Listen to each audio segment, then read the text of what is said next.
The Treasury Department was hacked. Donald Trump lost an appeal. And there was some major drama in the world of chess.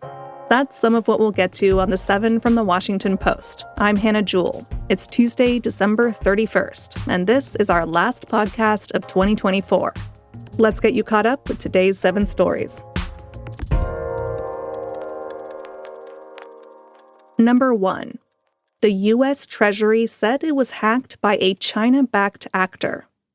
The department said yesterday that Chinese state-sponsored hackers had gained access to government workstations and unclassified documents in what it called a major incident.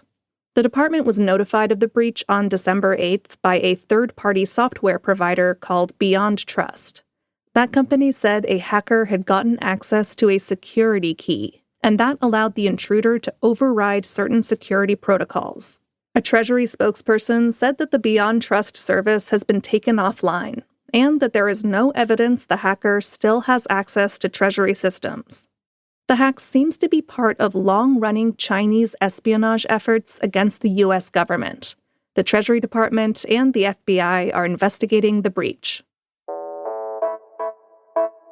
Number 2. Donald Trump lost an appeal in his civil case brought by E. Jean Carroll. In May 2023, jurors in New York found Trump liable for sexually abusing and defaming the writer E. Jean Carroll. She was awarded $5 million.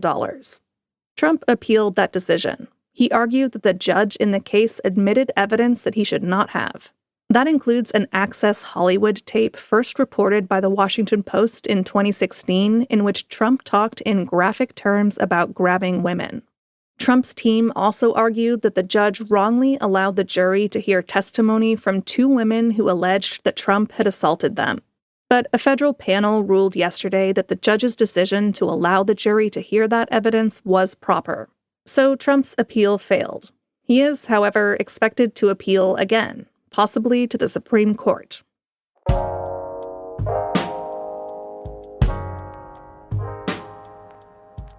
Number 3.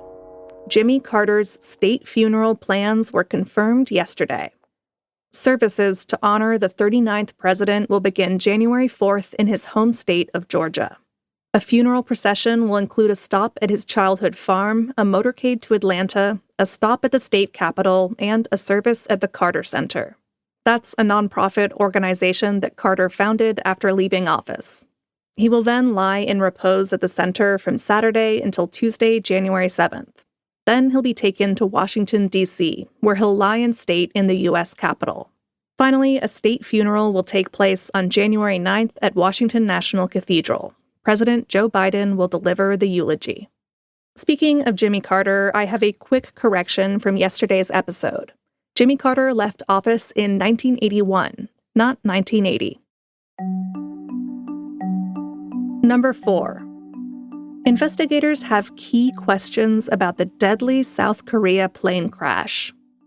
179 people were killed when a Jeju Air flight crash-landed in South Korea on Sunday.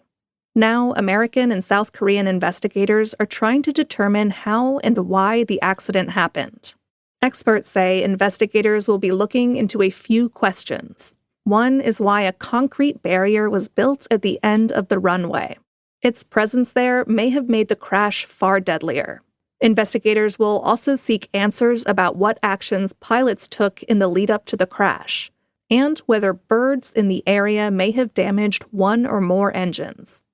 2 people on board survived the crash. Both were crew members. One of them is conscious and able to communicate. That could be crucial to helping investigators figure out what happened. A preliminary report from the investigation is expected in a month. Outbreaks of Norovirus are rising in the U.S. That's our 5th story. If you've ever had a bout with Norovirus, you don't need me to tell you what a deeply unpleasant experience it is. And unfortunately, cases of this highly contagious stomach bug are surging in the U.S. That's according to CDC data from earlier this month. Norovirus causes vomiting and diarrhea. Young children and older adults can be prone to more severe symptoms. On the one hand, it's not usually life-threatening. and most people recover with no lasting consequences, other than some bad memories. But that doesn't mean you want to catch it. So head to our newsletter today for some tips on how to avoid the bug. There's a link to that in our show notes. Godspeed, and don't forget to wash your hands.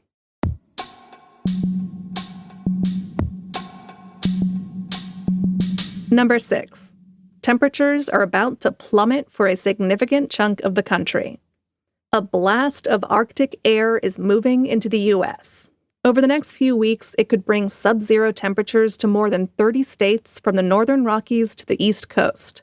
Single-digit temperatures may even reach into the deep South. It could be historic. In Washington, D.C., the temperature hasn't dropped below zero since January 31st, 2019. In Philadelphia, that threshold hasn't been breached since January 19th, 1994. But exactly how cold it gets will depend on a variety of factors, such as snowfall and sky conditions. Those elements will become clearer with time. But it's definitely going to get cold, so keep checking your forecast and bundle up.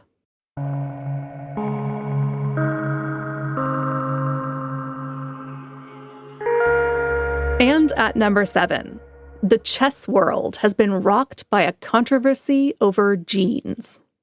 Magnus Carlsen is the world's top-ranked chess player, but he made a pretty costly opening move last week when he turned up at a prestigious tournament in New York wearing jeans.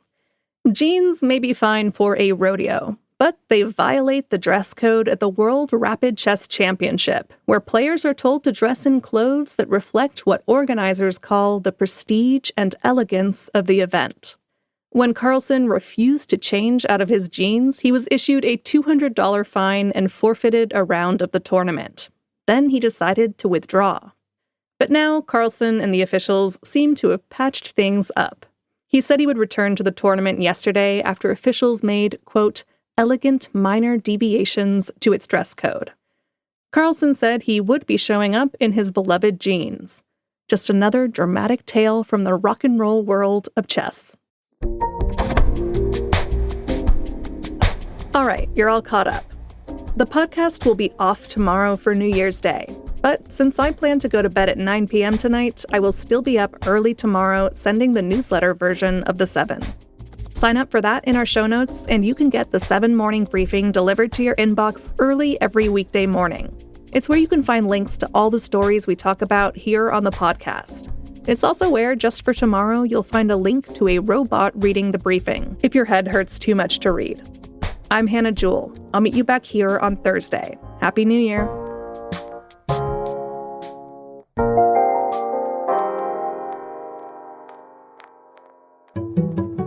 My name is Michelle Singletary, and I'm the personal finance columnist for The Washington Post. When I was growing up, I was raised by my grandmother, who was such a masterful money manager. And I watched her handle her money and talk to me about it. And I like to think that I'm the reader's big mama. There's so much information about your money out there, a lot of it wrong or inappropriate. But when you pay for a subscription to the Post, you're paying for a skilled journalist who has had years of experience, who I hope that you can trust. Your subscription helps pay for my salary. It helps pay for the illustrators, the copy editors, all the people who are involved in putting together the material that you read that could help inform your life. I'm Michelle Singletary, and I'm one of the people behind the Post.